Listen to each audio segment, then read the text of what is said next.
What's up, YouTube? My AHP AlphaMig 250 has finally arrived. Now let's unbox this Mamma Jamma.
Well, shoot, this plug is not the plug that my shop is 220 is wired for. My shop is wired for 3 straight, so I will, I'm gonna chop this all up and put this cord on it. And if you got this welder and need to wire a different plug on it, look at this video up there. I'll link one. And I'll wire this up real quick and get right back to you. So now that my dang plug is wired for 3 straight and you can wire it yourself so you don't have to pay some electrician for 2 seconds worth of work, it took me legitimately like 2 minutes. So let's go through what this welder came with. So far all I have done is just unbox it and put the wheels on. So let's see what all the little attachments and what all the little goodies came with. So this welder is dual voltage, so it came with a little dual 220 to 110 power outlet, or power cord, pigtail, whatever. So that's pretty cool. I honestly don't think I'll really use this because all I weld with is 220. Maybe if I take it to a friend's house and he doesn't have 220 power, I'll use it, but I guess we'll see.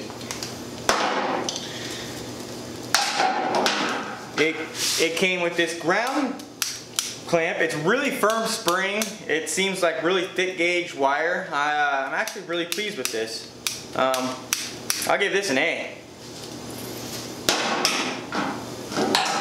Came with some hose for some shielding gas. That's pretty cool. I already have some of this, but I mean, you can never have too much, I guess.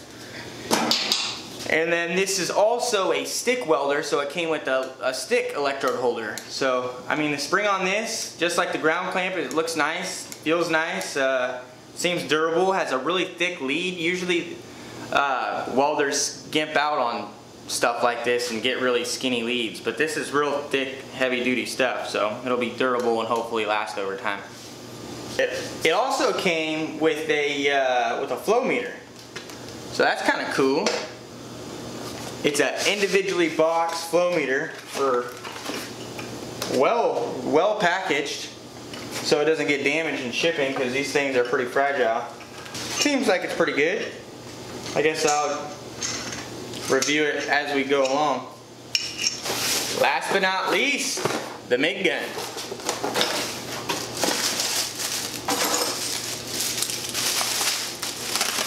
Comes with 2 different tips. That's pretty cool.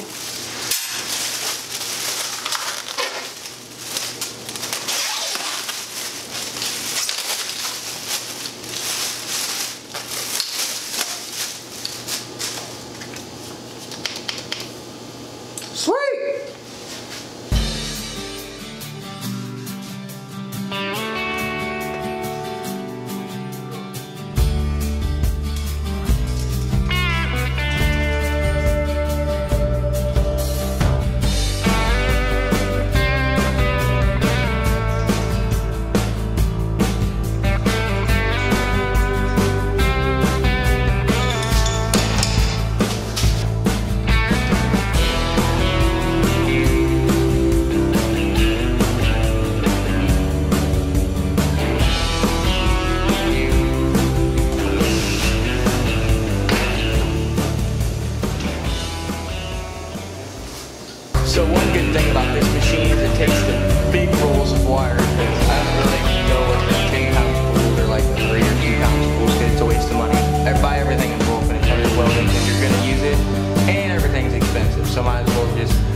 about this machine. One is that it's a dual drive system. I don't know if you can see it too well on camera, but I've only seen a few machines with that, and for being sub $1,000, that is a killer deal. And another cool thing is in the top right here, I'll get you a better view. So in the top right, there's a quick feed button, which puts it in its highest speed when you're feeding it through the gun, which is awesome. So that makes it so you spend the least amount of time messing with your welder and more time welding. That's efficient and something that you want in your shop right there. It's the little things that matter. So let's power this thing up and see how that quick feed works.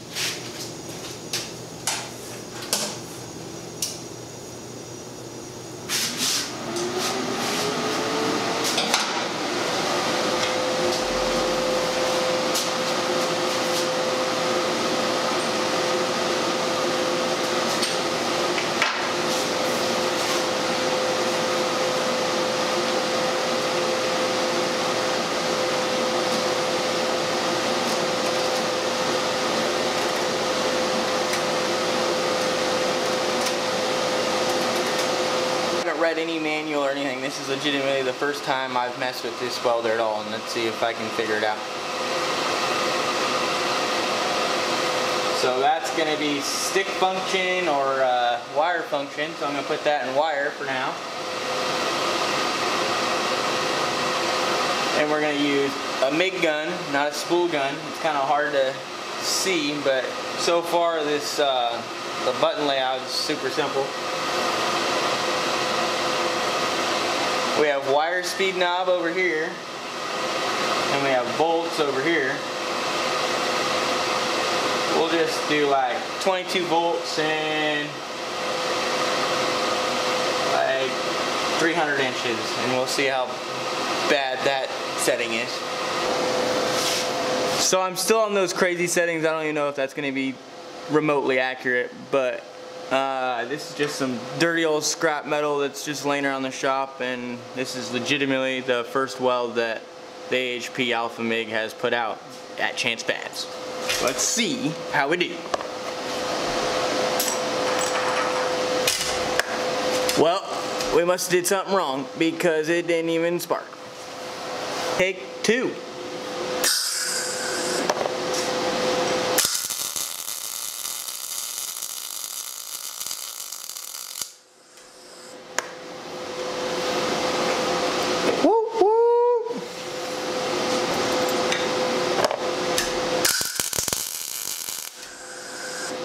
So my settings aren't too bad. Let's see how this weld's gonna look. Go like that.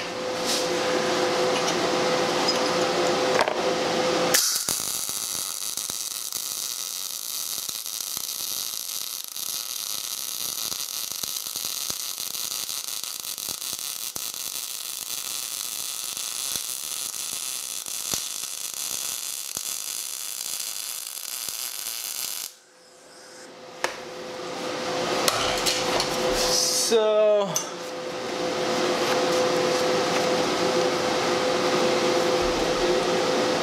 it's a little on the cold side, but for the first weld, that was legitimately my first fillet weld that I've done with this machine. And I just randomly turned knobs and not too familiar with it. So whoop whoop.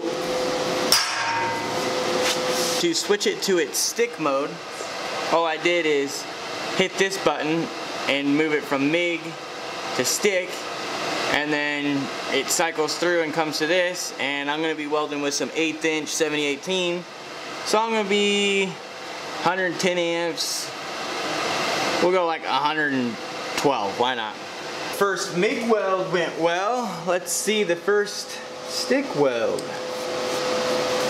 This is honestly my favorite process of welding, so I hope it don't disappoint. If I had it set up right. Alright, so that's take one. Take one on the stick welding function did not work, and it was because this green light up here, VRD, is on, and we want to turn that off. So in order to do that, you set it to 108 amps over here, and then you just hold down the 2T, 4T function until the light turns from green to red. Boom. Now we're ready to roll. Turn this back to, we'll go 118. Take two, fire in the hole.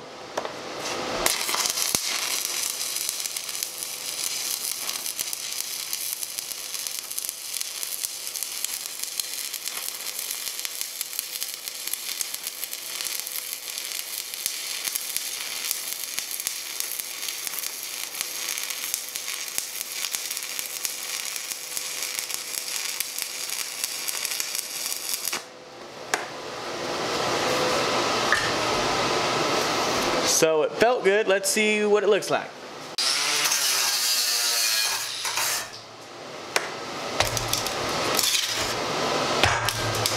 So I slagged it, and that weld is near perfect.